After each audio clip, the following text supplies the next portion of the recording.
if you are, it's just really a resemblance to the kind of life of homosexuals in the country Philippines.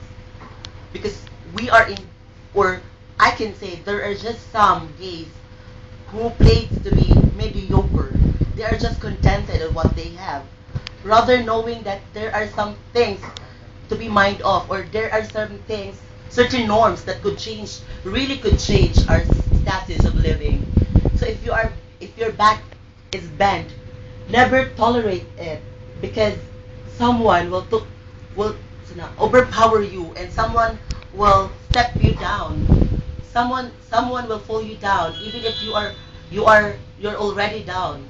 So pretend to be who you are, and never pretend to be down, unless if you have God deep within your heart, deep within your soul, you could merely say, stand straight and face the fears in life. Thank you. Saring lang.